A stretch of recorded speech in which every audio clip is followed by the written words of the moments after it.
We currently have the largest constellation in very high resolution anywhere in the world with 38 satellites in orbit. We can revisit any point on Earth as much as 7 times per day, which is unique in high resolution. So very excited about where we are. Even though the mission is not yet complete, we already have certain capabilities that we can offer clients and governments around the world, and we're very excited about what we can do with it.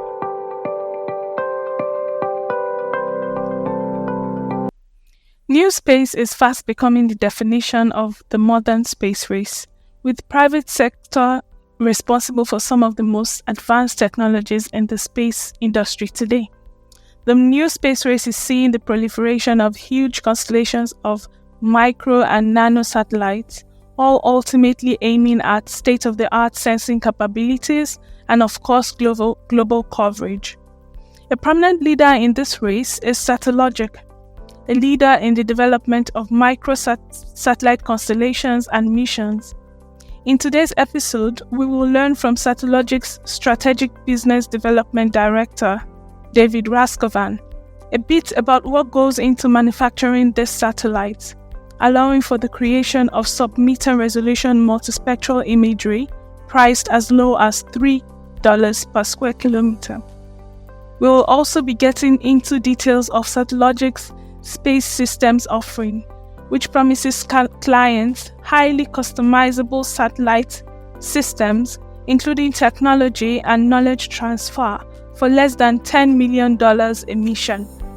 Stay tuned for all this and more as we learn just how affordable it is to get a satellite built and deployed in space, leveraging Satellogic's state-of-the-art technology. David, welcome to the podcast today. Could you introduce yourself a bit and tell us what Satellogic is really about? Yes, of course. Thank you very much. I'm very happy to be here. Well, my story is a lot less interesting than Satellogic's story, so I'll cover it very quickly. So I've been with the company for 3 years. I'm now in charge of business development with a focus on governments in Europe, Middle East, and Africa. And that's a role I've taken over fairly recently, but I've had the privilege of attending a couple of events, especially the last one in Côte d'Ivoire a couple of months ago, and also remotely an event in Nairobi recently. So I'm very happy to be here. Generally, and I think more interestingly than my story is Satellogic's story. So we are a team. We have just entered our 8 years. We are a 13-year-old company. We were founded in 2010 with a very clear focus. And that focus is essentially to try to democratize Earth observation. And that has multiple layers, right? So Earth observation data, Earth observation missions. Our core is to develop and deploy the technology that is required to have actionable insights for governments, for private companies, for all kinds of organizations, so that they can make decisions based on actual relevant and detailed information. And the way that we've gone about that is to reinvent the way that the satellites are built. So we have, for the first roughly 9 years of the company, operated in essentially a kind of a stealth mode, developing the technology to have a satellite system that is as much as 1,000 times more cost effective than traditional systems, and that is still capable of delivering imagery in very high resolution. So we started at 1 meter resolution. We're going down to 50 centimeters of resolution very soon, but at a very compact design that enables us to put a satellite in orbit for an extremely competitive cost. And that, of course, translates to the cost of our imagery. And in the meantime, we've done a number of different technology breakthroughs so that we can not only have a very efficient satellite, but also one that can capture a lot of data. So hundreds of thousands of square kilometers a day. And when you put both things together, it kind of ties to the mission of the company and the way we see it, which is to create a remap of the entire planet as much as every day, which is what we're targeting to do. We're not there yet. We're getting there. We're not there yet. But even where we are right now, we have significant milestones to be proud of. We have launched over 45 satellites, and in the last 3 years alone, we have launched over 30. We currently have the largest constellation in very high resolution anywhere in the world with 38 satellites in orbit. We can revisit any point on Earth as much as 7 times per day, which is a unique high resolution. So we are very excited about where we are. Even though we're not yet, the mission is not yet complete, we already have certain capabilities that we can offer clients and governments around the world, and we're very excited about what we can do with that. Yeah, that's interesting, really. And especially the part about creating methods and techniques that bring down the price of satellite image production. That's really relevant in this day and age. And I think you've been able to achieve that by what you say. But then what makes it at par with the very expensive ones, but at a very low rate? Could you give us a few hints about that? Yes, absolutely. So one of the biggest drivers is the fact that we started to rethink the satellite from the ground up, and we are fully vertically integrated. So it took us a while to get to this point. So it wasn't from one day to the other, but we designed and we're capable of delivering all of the subsystems of the satellite. We build them ourselves, we manufacture them ourselves, we design it ourselves, and that has gone significantly in ways of reducing cost. And then there's also, let's say, this is where new space, which is a buzzword that I don't particularly like, but that comes to mind here, is that we think of approaching space more like you would think of approaching any other electronics, any other piece of hardware, right? So we develop our satellites to last a certain time in space, so that we can iterate on them quickly. So our satellite lasts roughly 3 years in space. Which means that we're constantly iterating the fleet, but it also means that the way that we think about systems engineering is different. That if you are designing the Voyager probe that still operating 50 years after it was launched, which was and is a technological marvel, but you don't necessarily need to think about systems that way. And anybody who's done reliability engineering knows that it's not linear. So it comes a point where it starts to become exponentially more expensive to plan for very long missions. You need to start using, to give you an example, rad-hard components, which are 10 or even some cases up to 50 times more expensive than their equivalent components off the shelf, which we use extensively in our satellites. And when you put that together with a design philosophy that is significantly more risk tolerant, so we do, and especially in the beginning, expected failure to happen at a higher rate than you would expect in your typical space mission. Having said that, we've iterated on the same model so many times that we now have a reliability that is on par with anything else in the industry. But it was a curve; it was a learning curve.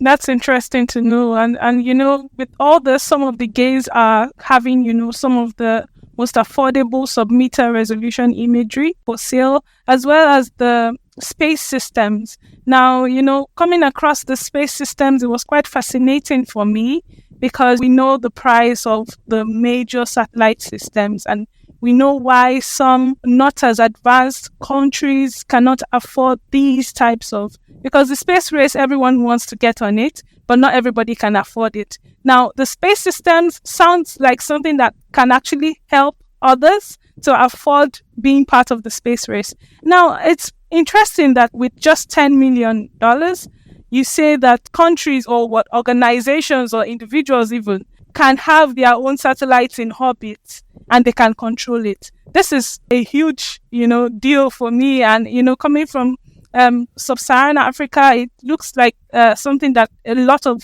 countries can leverage, that really want to be part of this. Could you explain some of the thoughts behind space systems?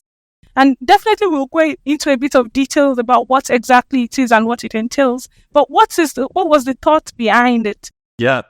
So the first thing is that I want to go a little bit more into detail because you mentioned, for 10 million, you can put a satellite in space. And our proposal is actually much more aggressive than that. Is for less than 10 million, you can have a very high resolution satellite. So it's not a CubeSat. It's not a 5-meter resolution satellite that weighs, 5 kilograms or 10 or 12 kilograms and will give you, some relevant information for agriculture, but that's it. So we are targeting something that's much more ambitious, something that you can use to monitor your infrastructure, to monitor security concerns, to monitor environmental concerns at a very detailed level. And by engaging with some governments around the world, we realized that, they were also having trouble here. And they didn't only need the data. They needed the entire value chain to be, to some extent, transferred so that they can start leveraging the potential of Earth observation and even, space in general, not just EO. And after, several internal discussions, it became kind of clear that we could not only democratize access to data, but we could democratize the access to the satellites and to the missions themselves. And that itself was, a noble cause to pursue, and that there was, a market opportunity. And this was something that we started doing fairly recently. So as a product, we started launching what we call the space systems business line roughly a year ago, or not even a year ago. And the logic there was exactly that, right? So we've developed very affordable satellite technology, but we also developed the entire end-to-end mission design to mission operation, right? So the satellite is one part of, I think it's, at one point we did a list of like 14 things that you needed to be able to do to operate a successful mission. That includes operating the ground segmented data processing, operating the satellite itself, design mission, securing and running a launch campaign, managing insurance, compliant aspects of space, which can be relevant. So you put all of that together, which are things that we had to learn for ourselves, that we can now, help clients around the world, countries, and private companies, take their first steps in a much more affordable way without actually compromising on having a product that adds value, right? Because, sure, you can find, you'll always be able to find players in the market that, would do a technology transfer of a product that, to some extent can be useless to the country or can be useless to the client, except for the learning curve. We're targeting to be, much more helpful, not just in transferring technology, but in also actually giving them the capabilities that you need to monitor your borders, to monitor urban development, to have almost near real-time visibility of your key infrastructure in a level of detail that is, useful. And that's really what we hope to be able to do with this model. So basically, what you're saying is that for less than $10 million, clients can have both their satellites as well as knowledge and technical skills transferred to them, all within that price cap. That's interesting. However, it brings me to a second question. Does Satellogic have a pre-existing range of mission offerings under the space systems, or it's all custom-made to the user's unique preference? If that is the case, in what ways may the cost then be adjusted? Yes, of course. So the reason we say, which is it's been pointed out to us that it's strange to say starting at under a number. But the reason is that almost every customer request is unique, and unique usually means customizations, which usually means additional cost, right? So if you need something that's very specific, right? So you need us to design a payload for you, or you want to design your own payload and integrate it as a secondary payload on our satellite, which is something that we also offer.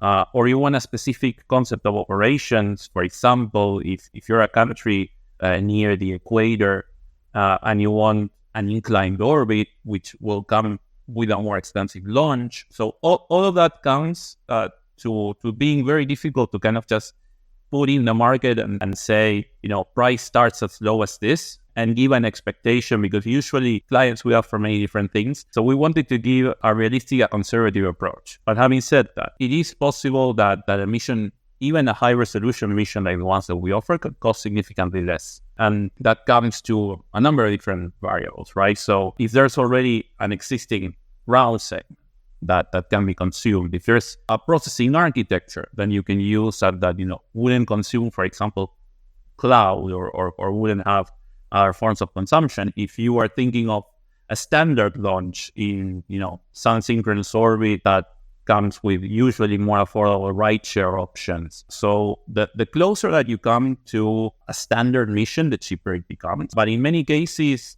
what we're really looking to do is, to think about not just single mission, but what your space strategy is or your Earth observation strategy. And usually if that encompasses not only, a single mission that will last 3 years, but a program and thinking ahead of perhaps the capabilities that you want. If you wanted to be able to ring up your country with a certain level of frequency, if you want to be able to support certain use cases, or if you want to think about where you want to take the industry 10 years from now, and we can help you build that program with our capabilities, that will also have, an impact on becoming, more affordable through, longer strategic thinking and partitioning it in more affordable milestones.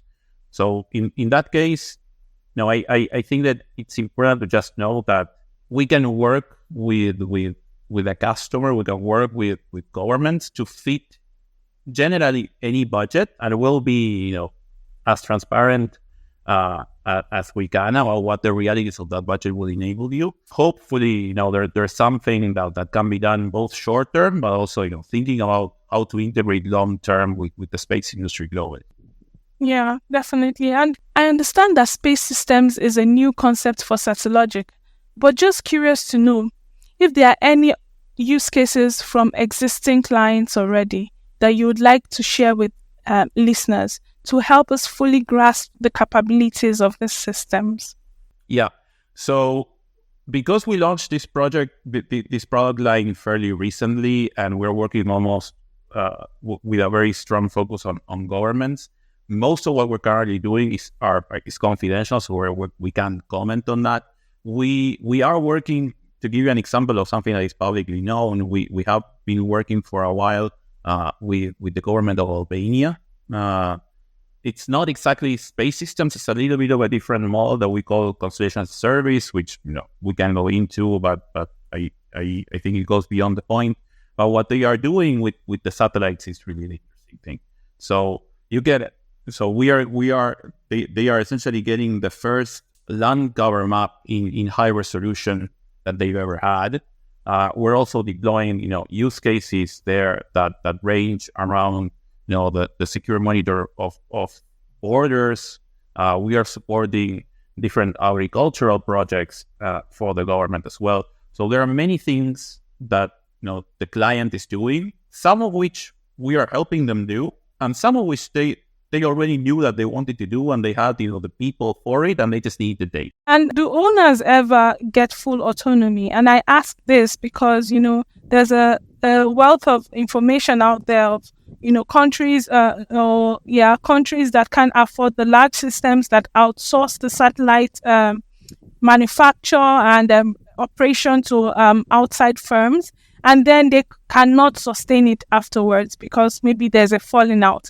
Now, is there any time along the space systems journey where the owners actually take full autonomy out of the hands of Satellogic and take it on themselves? And, is there a way where, and I think you mentioned it earlier, maybe you could say a bit more about it, is where you help train their engineers to really take over and maximize the satellites that they get from Satellogic. So when exactly can that come in the process? Is it from day one when you're producing the satellites, or after launch, or when exactly can the owners take full control over it? Yeah, and that is very interesting. That this is a very common thing that we get from a very common question that we get from customers, right? Which is, what level of support will you give? What level of autonomy? And they perceive that as a trade-off, and it actually is, right? So we like working with customers in every stage of the value chain.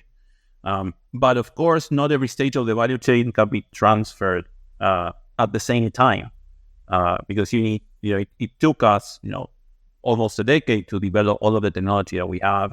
That doesn't mean that it will take a decade to receive it, but it definitely will not be something that is done from one day to the next. So we usually think about this of going from the end of the value chain so that you can start perceiving value. So the first thing is learning to use the data. That's the first thing that we try to get our customers to focus on, because then their customers, so their civil agencies, their private companies will get value from what they're doing, and then start moving back the chain. So if you can, use the data, then you can process the data, then you can move towards receiving the data and operating a ground segment. Then you can operate a satellite. Operating a satellite has a number of different dimensions to it, right? So you can operate the tasking of a satellite, you can control where a satellite points, and then you can control, how the satellite behaves in space to make sure that it's being maintained properly, to be able to run what is called the station keeping of a satellite. And once you learn to operate a satellite and think of how to operate a mission, you can start thinking about how to design a mission and how to design a satellite for that mission. And then you can think about how to manufacture a satellite and build the hardware component to it. So we like thinking about this in ways that have incremental value, but where customers can get value from day one. And usually it starts with data and it finishes, with the full technological transfer of how to build a satellite. All of that can be done in a single program, but a single program is not, one day to the next, we hand you the keys of a satellite and good luck, because you will crash it, right? So we try to take it one step at a time. Definitely. And all this comes with no extra costs. So the users are getting the technology transfer, the knowledge and skills that they need, as well as training for their engineers at no extra cost. Yeah, this is included. Okay, then let's just talk about then the speed to market. And so say a customer pays today and you agree and on the design and what comes out of this. How long can it take for a customer to get their space systems up and running? So that's interesting, because from our perspective, of course, it will depend on the level of customization, but it could be, as short as our next scheduled launch. And we launch 3 to 4 times a year. So it could be, 3 months, 4 months, 6 months. But of course, that has a set of assumptions there, which is that you want to launch to the same orbit that we normally launch, and that the level of customizations is something that is easily managed. But definitely, this is something that we bring to the market that wasn't there before. So, which we call responsive. The market calls responsive capabilities, and we are saying this is a responsive space offering, which is if you really need or if you really want to have a satellite in orbit quickly, we can do that. We produce satellite for ourselves. You can have one of those with a few small customizations. Or we can build a little bit of a longer program that could take a year and a half. But it's not as many agencies have feared when we initially talked to them. It's not a 3-year program necessarily, which is the standard. So we can be, at 3 months, we can be at a year, we can be at a year and a half. Usually we can adapt. And also we can stagger it, right? So if it's one satellite, of course, it's one launch. But if you want to have a mission for daily revisit of any point in your country, which you're going to need more than one satellite, you can have one very quickly. You can have another with some customizations a little bit later. But yeah, the short answer is in as little as 3 months, you can have your satellite in orbit. Wow, interesting. I know that sounds like it's impossible, but then Satellogic makes it possible.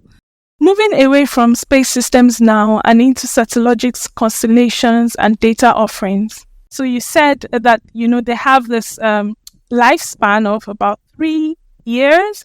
And, that raises a whole lot of questions, like from data integration over time to, space debris even. And I like to ask these types of questions. So as somebody that knows a bit about satellite data and, analysis of that, how do you ensure that data collected from satellite to satellite or from version to version is consistent? For long-term analysis, this is quite important. How do you maintain this consistency? Yeah, so this is something that is actually quite interesting because this is something I've just learned, which is we do, consistency. It's it's not exactly called like that, but we manage the consistency of our data across the fleet using practices that we had to develop ourselves because there were no fleet management practices for satellites that are supposed to be interchangeable. Because up to 10 years ago, the concept of having a constellation of satellites all delivering the same type of data didn't exist. So the way that we manage this is through a combination of calibrations and quality testing that is done on the ground. But then we also do, calibration and sensor correction in orbit, and we do that regularly. We have a team that does that for radiometry and geometry on a regular basis, and then we have basically standard service level agreements that are maintained throughout the fleet. And if at any point we have a satellite that is not performing to specs, it's taken out of the operational fleet, which at any given time, we usually have 1 or 2 satellites are taken out of the fleet to do recalibration to make sure that they are up to the quality parameters that have been defined by the mission. So we take great deal of care of that because you correctly pointed out, if one satellite is delivering data and then you get the same picture from a different satellite, and for example, the bands are not consistent, then your models built on the radiometry model is not going to work. So we take great care to make sure that that's not an issue. Okay, great. And it also applies to, the constellation now, as well as the individual satellites for customers. So if you make the space system satellite for a customer, is there added costs to renew every 3 years then? Or how does that work? Well, so for space systems, it really depends, because usually space systems is a mission. And your mission could be 3 years long, which means it will probably be 1 satellite or 2 satellites or 3 satellites, but it will be a 1 batch, right? Or it could be 5 years long, or it could be 10 years long. And then you start to incorporate not just satellite replenishment, but also technological innovation and technological advance. And that is something that is quite unique to Satellogic, to New Space, is that, if you see sovereign missions are out there, many commercial missions as well, you see satellites that are 10, 15, 20 years old in orbit. And they are working great, but they are working great with 20-year-old technology. So you're missing out on opportunities to do more interesting things. If you replace your technology, your satellites, the way if you replace your cell phones, right? So, or your computers, or your cars, which is new technology becomes available, then new features and new products become available. So it will depend on for the space system broad, it will depend on the mission. But yeah, we definitely have a lot of interesting clients in not just working on the satellite models that we have now, but also actively participating in the design of our newer models, the ones that we don't yet have in the market. And we are, we're happy to do that because it's like I mentioned before, we have our own strategy, but we want to support, long-term thinkers that, want to play a part of the space industry, not just now, not just, for one political hit, but because they really see the value in developing space industry and an Earth observation capability for their country. This is something customers will need to bear in mind. Moving on now to the discussion on space debris. Being conscious of the deep conversations ongoing in the industry lately regarding the safe and sustainable exploration of space, particularly with regards to space debris, and I know there are some that are quite passionate about this. What's your take on space debris? Yeah. So the first thing is that, and this is kind of intrinsic to us. So we fly our satellites fairly low, right? So our operational altitude is, depending on the specific satellite, is anything between 470 kilometers to 520, which means that we are at a spot where if you stop doing station keeping, satellites will decay naturally. So these are not satellites. The type of concept of operation that we have doesn't have satellites in orbit uncontrolled for a decade. That could be a real problem if you start flying higher. It's definitely something to consider for the large telecommunications constellations are out there. In our case, we have the benefit of physics working on our behalf there, but we also pay very close attention to different regulatory trends, so that we are always compliant. And we've been, to my knowledge, I think we've been the first, or definitely amongst the first companies to adopt the European framework back in 2021 for debris mitigation. We are also working on having the orbit be controlled, of making sure that we can track a satellite all the way. We also have the components qualified so they will disintegrate in orbit. Like there is a certain amount of care there that we take. And then there's also the fact that the number of satellites are there in orbit. Yes, it's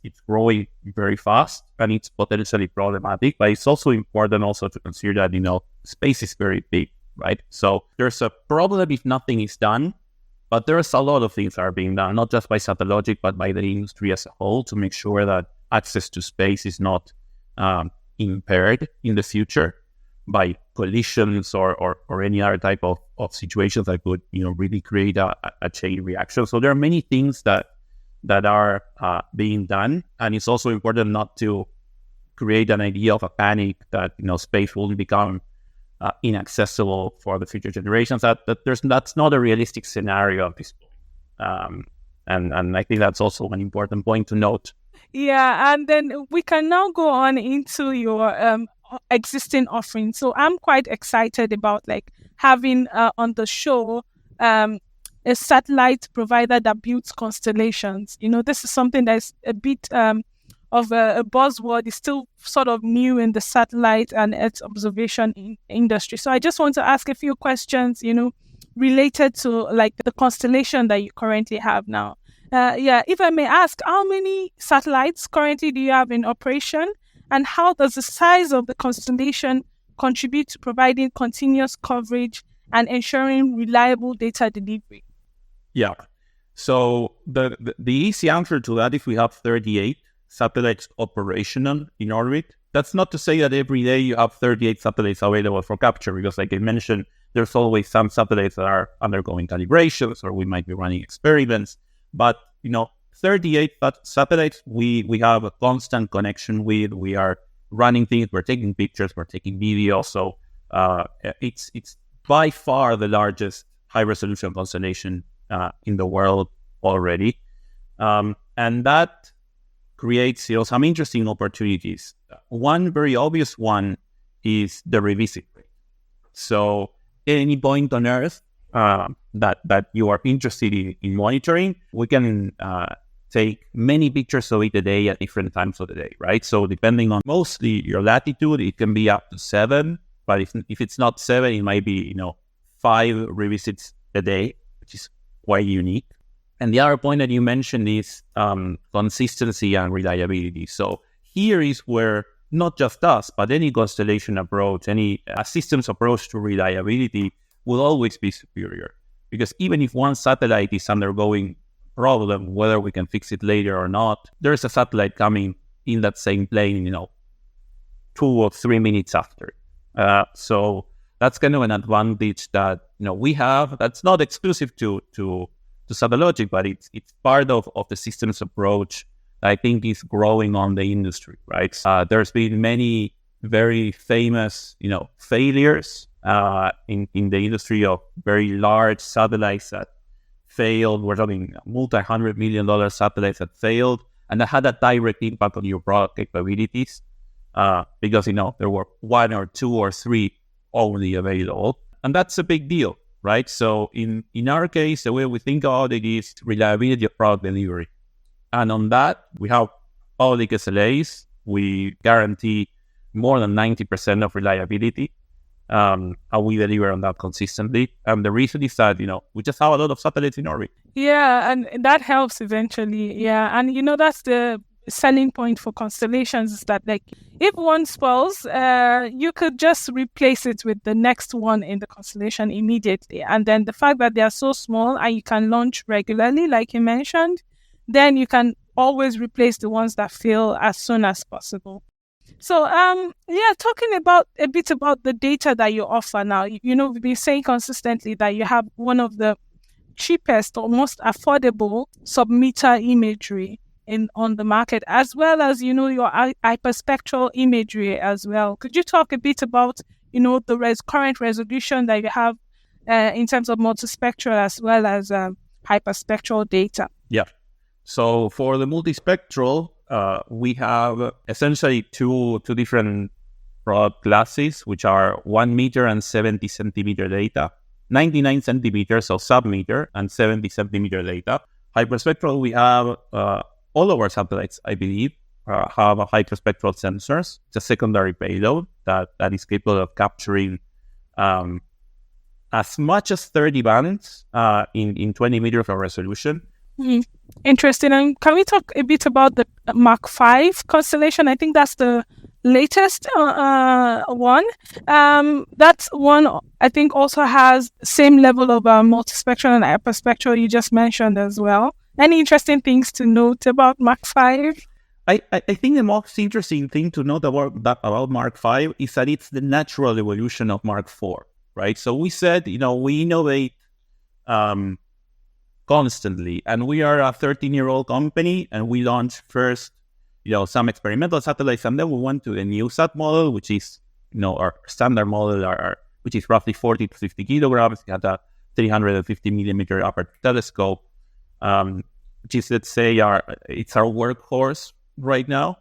And we've had Mark 1, Mark 2, Mark 3, Mark 4, and now Mark 5, all in the span of less than 10 years. And that really speaks to the idea of constantly innovating. So Mark 5 is the newest iteration. We're already working, by the way, on a new one, and then on a different platform that I'm not at liberty to discuss the details, but that's really the way that it normally works. So Mark 5 is our newest version. We have 6 in orbit out of 38 that we currently have. 6 are Mark 5s. They are an improved model. So Mark 4s are really great. They are the bulk of our constellation. They produce imagery in 1 meter resolution, 99 centimeters to be accurate. In multispectral, Mark 5 goes a little bit better than that. It's 70 centimeters of native resolution, which we then post-process to 50 centimeters using super resolution. And it is also much more capable in terms of almost every measure that you can imagine. So agility can capture more targets on a single pass. It has the capacity to capture stripes for 20 minutes continuously on a single orbit. So you can do the math on that. 7 kilometers per second with a 7 kilometer swath. It also has a larger swath than the Mark 5. So it's the natural evolution. It's the best satellite that we have in orbit right now. And we're really excited, but it's not, and this is kind of a point, it's not a different constellation. It's the same constellation. It has the same bands. It is meant to be, an evolution and not a revolution, right? And that's kind of the point, because we need to ensure that, satellites are compatible, that if you build the model using Mark 4 data, Mark 5 would only make your model more accurate. It will not break it. So that's the way we think about it, and we will, really continue to think about it. And that's kind of the benefit of working, with a very clear mission in mind, is that we're going to try to get more resolution out of the satellites. We're going to try to get even more capture capacity, better radios, more agility. But the imagery is always going to stay consistently useful to the end customer. Yeah, and that's the point about consistency in the data. So yeah, that's important to note as well. And then Satellogic is known for transparency in pricing. So we've been saying a lot about affordable data.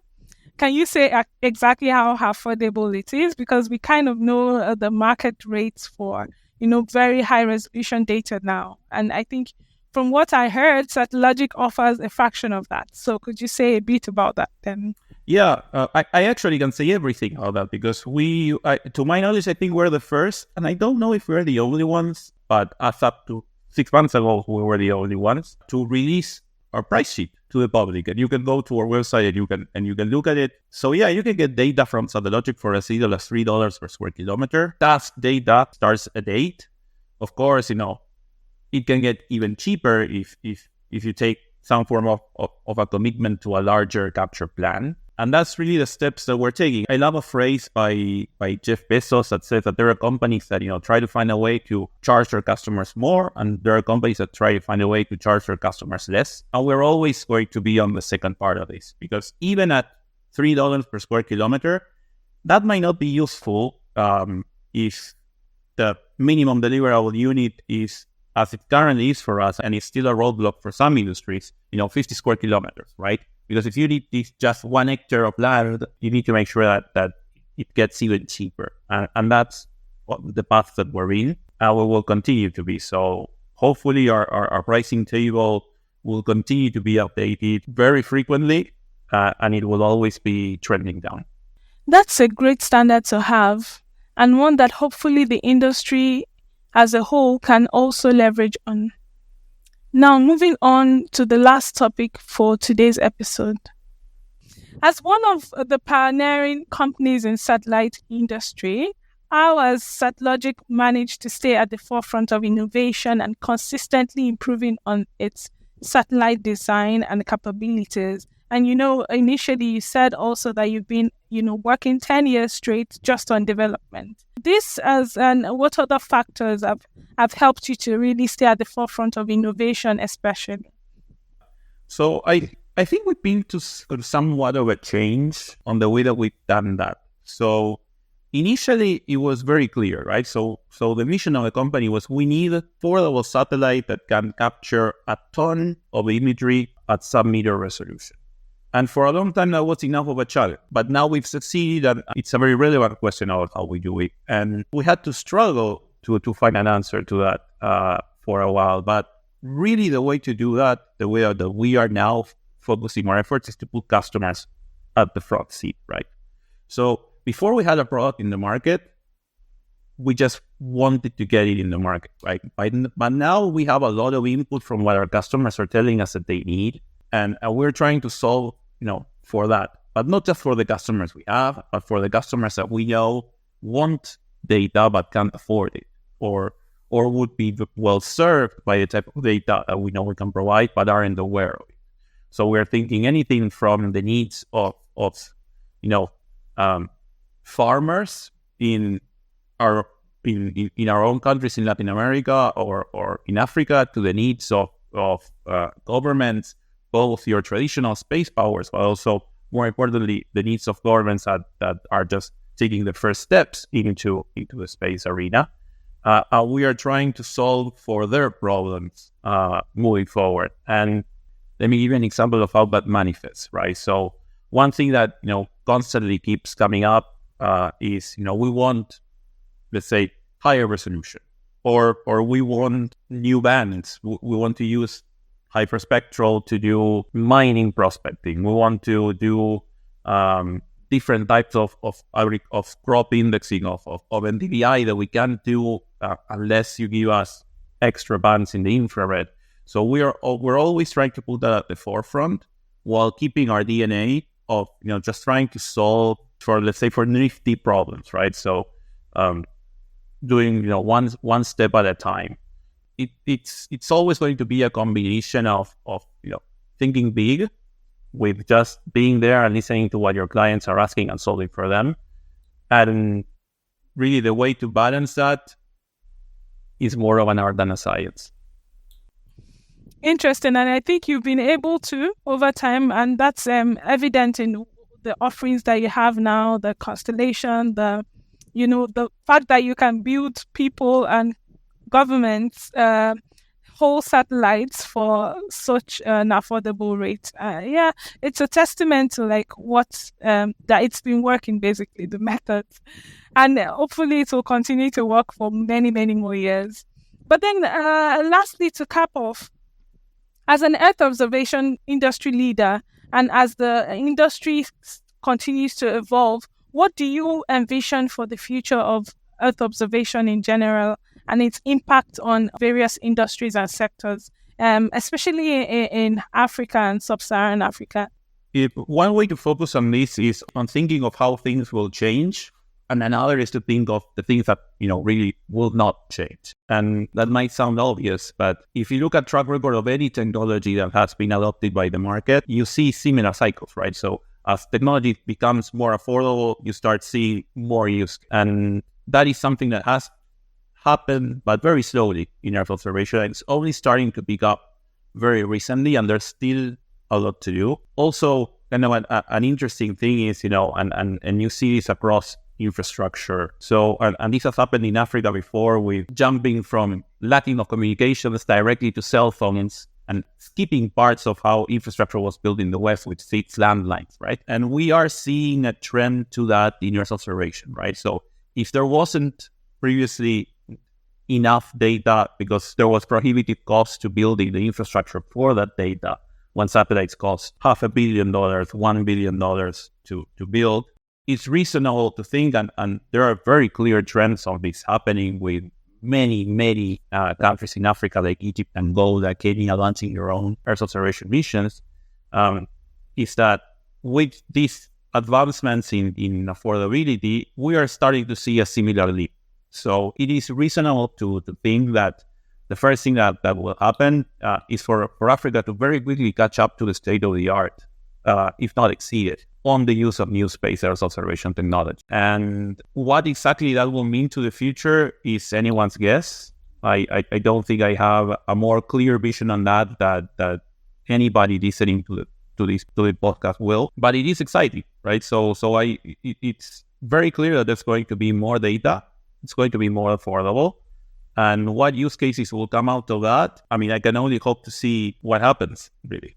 Yeah, and it's going to be interesting because, when industries when companies like yours offer along with their services the technological capabilities and the expertise, training, the next generation, so to say, of satellite engineers themselves. When there's more capability in the country and the continent itself, then there will definitely be more uptake, and then Satellogic is also making that possible, with the training and with the affordable satellite systems. And then with that, I think we've come to the end of this session. Thank you, David, for joining us. Pleasure. We hope that this episode has indeed been educative and enlightening. Remember, we are available everywhere you get your podcasts from, so do not hesitate to subscribe, share, and refer to your network. This episode was proudly sponsored by Satellogic. We would love to hear from you. To send us feedback, suggestions, and inquiries on sponsorship options, shoot us an email at gspatially@gmail.com or visit our website at geospatiallyafrica.com. We are also on LinkedIn at Geospatially Africa Podcast and on Twitter at Geospatially. Till next time, bye!